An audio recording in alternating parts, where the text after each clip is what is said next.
to the marital breakdown. Crucially, the house was confirmed as my sole and separate property, with no equity or financial interest awarded to Laura. This was an immense victory and a profound relief.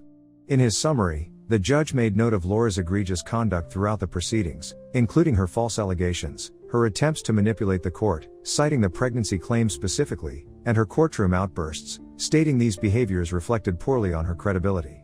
Laura was formally ordered to vacate the property within 30 days. The day Laura moved out was incredibly tense. Following my lawyer's advice, I arranged for a civil standby, so 2 police officers were present to prevent any further incidents. Laura was sullen, radiating hostility. She didn't speak to me directly. She made a point of dragging out the process for the entire allotted time, moving with excruciating slowness. There was some minor, clearly vindictive, damage discovered after she left, several deep, deliberate scratches on the hardwood floor in the master bedroom, a bizarre and crude scribble in permanent marker on a section of wall hidden behind a bookshelf in the study, and a few small, sentimental items of mine were missing, nothing of significant monetary value, but personally meaningful. It wasn't substantial enough to warrant further legal action, but it was her final, petty signature on this destructive chapter of my life. As she was directed to leave by the officers, she didn't look at me, but she said to one of the officers, her voice carrying clearly, "He'll regret this. People like him always get what's coming to them in the end." The officer simply nodded curtly and ensured she departed the premises. The financial settlement was the only part that left a bitter taste, though it was far less than Laura had demanded.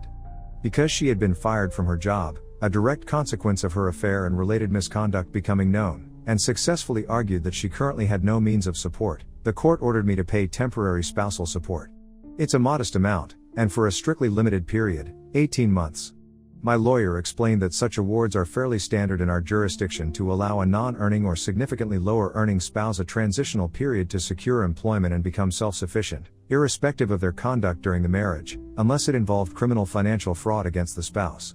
It stings to write those checks each month, knowing where the money is going after everything she put me through, but it's a small price to pay for my freedom and peace of mind. I am methodically counting down the days until those payments cease. I've started the slow, arduous process of reclaiming my home and, more importantly, my life. The first act was to hire a locksmith to install new, high-security locks on all the doors. The house feels eerily quiet now, but it's a peaceful quiet. The relationship didn't just deteriorate, it catastrophically imploded, consumed by Laura's destructive choices and her absolute refusal to accept responsibility for any of her actions. Thank you, once again, to everyone who has followed this story and offered words of support and encouragement. It's been one of the darkest and most challenging periods of my life, but I'm through it. That chapter is finally, definitively, closed.